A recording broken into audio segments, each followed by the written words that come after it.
C'est malheureusement depuis donc ces années 60 où ces simulacres d'indépendance ont été donnés à l'Afrique.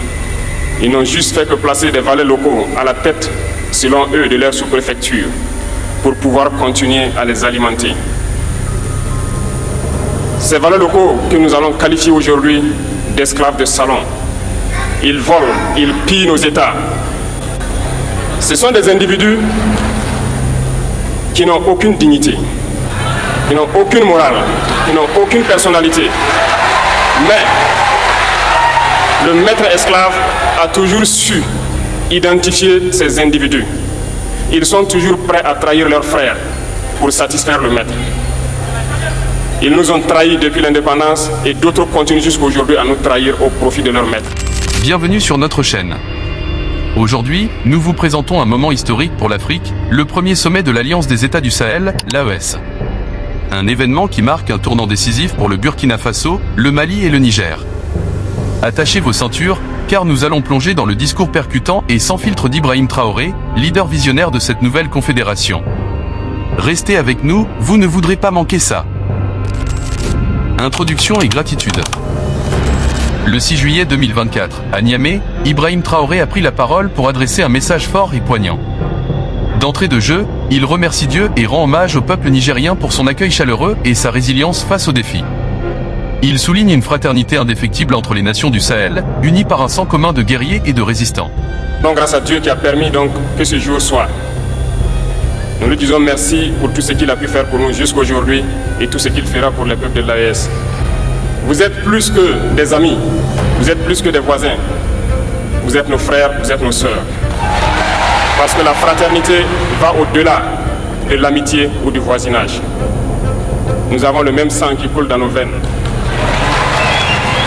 Dans nos veines coule le sang de ces vaillants guerriers qui ont combattu et qui ont réservé ces terres que nous appelons Mali, Burkina et Niger. Dans nos veines coule le sang de ces vaillants guerriers qui ont aidé le monde entier à se débarrasser du nazisme et de beaucoup d'autres fléaux.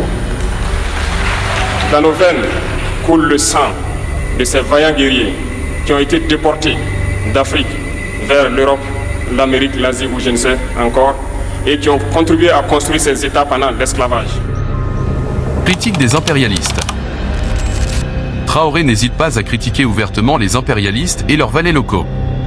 Pour lui, les indépendances des années 60 n'étaient que des simulacres. Les véritables maîtres de l'Afrique continuent de tirer les ficelles, plaçant des dirigeants serviles pour piller les richesses de ces nations.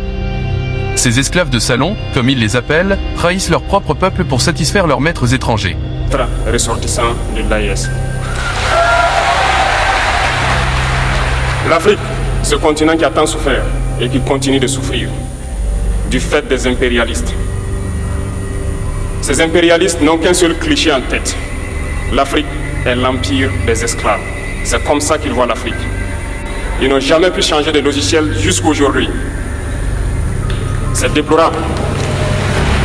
Mais comment procèdent-ils? C'est malheureusement depuis donc ces années 60 où ces simulacres d'indépendance ont été donnés à l'Afrique. Ils n'ont juste fait que placer des valets locaux à la tête, selon eux, de leur sous-préfecture pour pouvoir continuer à les alimenter. Ces valets locaux que nous allons qualifier aujourd'hui d'esclaves de salon n'ont d'autre repère que de chercher à vivre comme le maître, à satisfaire le maître et à faire tout ce que le maître lui dicte. Ils volent, ils pillent nos États, amènent tout chez le maître et leur richesse est conservée chez le maître. Ils font tout pour vivre comme le maître et toujours le satisfaire. Lorsque le maître commande, ils exécutent. Ce sont des individus qui n'ont aucune dignité, qui n'ont aucune morale, qui n'ont aucune personnalité. Mais le maître esclave a toujours su identifier ces individus. Ils sont toujours prêts à trahir leurs frères pour satisfaire le maître. Ils nous ont trahis depuis l'indépendance et d'autres continuent jusqu'à aujourd'hui à nous trahir au profit de leur maître. Ces individus continuent toujours, contre vents et marées, à piller l'Afrique, à aider le maître à piller l'Afrique. Exploitation des ressources et pauvreté. Il met en lumière l'exploitation des ressources naturelles du Sahel par des puissances étrangères, sans bénéfice pour les populations locales. L'uranium du Niger éclaire les rues de Paris, mais laisse Niamey dans l'obscurité.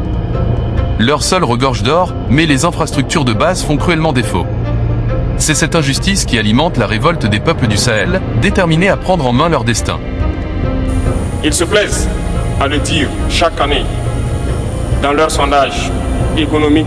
Le Burkina est le pays le plus pauvre, le Mali est le pays le plus pauvre, le Niger est le pays le plus pauvre. Nous sommes classés parmi les derniers.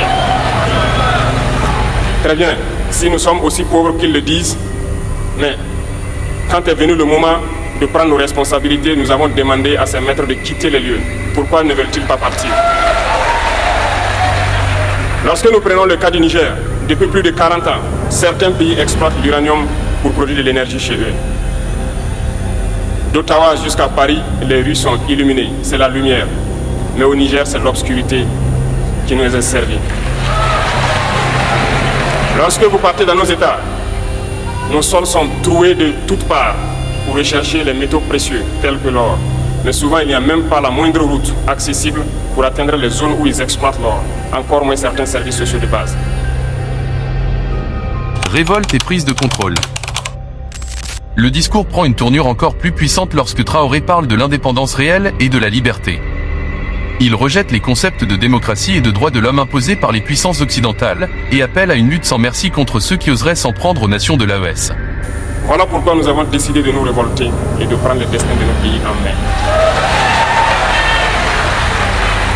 Il y a bien d'autres exemples. Mais lorsque nous avons décidé ainsi, eh bien, nous avons été approchés par certains esclaves de salon pour nous passer le message de leur maître. Parce qu'ils avaient créé cette sorte de chaîne polymère qui se relève à la tête de nos États pour les servir. Et nous sommes venus briser la chaîne. Et c'est inconcevable pour eux. Ils nous ont donc approchés et ils nous ont demandé de rentrer dans les rangs pour faire partir de l'élite qui doit diriger l'Afrique. Parce qu'ils ont une élite formée et formatée qui doivent suivre, qui sont incrustés dans cette chaîne-là. Nous avons refusé de rentrer dans leur rang. Et dès lors, les hostilités ont commencé. Et ils ont fait fourvoyer dans nos zones plusieurs mercenaires, des formateurs. Les agents sont descendus dans le Sahel pour espérer mener des attaques barbares, lâches contre nos populations, espérer les révolter. En plus de ces attaques sur le terrain, les attaques communicationnelles, la manipulation, la désinformation passent son plein dans leur rang. Mais les peuples du Sahel ont compris. Et plus jamais on ne pourra les manipuler. Ils savent d'où ils viennent, ils savent ce qu'ils font et ils savent d'où ils partent.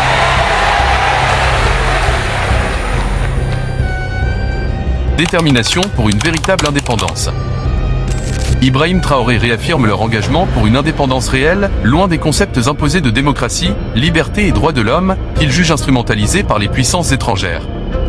Il met en garde contre toute ingérence et promet de défendre l'AES contre toute attaque. Nous n'allons plus permettre cela. Les gens sont éveillés et les gens se battent aujourd'hui, pas pour nous-mêmes, mais pour les générations à venir. Et merci à tous pour le combat qui est livré. Cela ne nous fait jamais pleurer. Nous n'allons pas trembler. Nous allons affronter. Nous allons nous battre pour l'indépendance réelle, pour notre liberté. Parce que pour faire peur au peuple de l'AES, ces individus n'ont que 3 termes dans la bouche. Démocratie, liberté, droit de l'homme.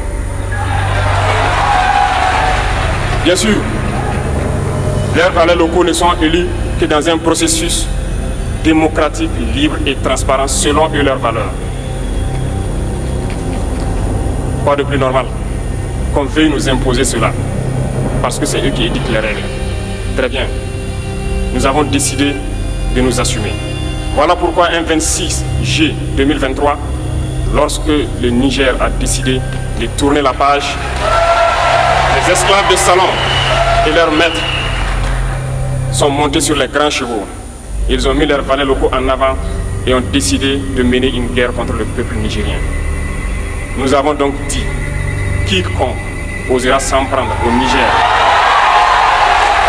nous aura en face, parce que nous mènerons une guerre sans merci jusqu'à la dernière goutte de sang pour quiconque osera s'attaquer à nos États.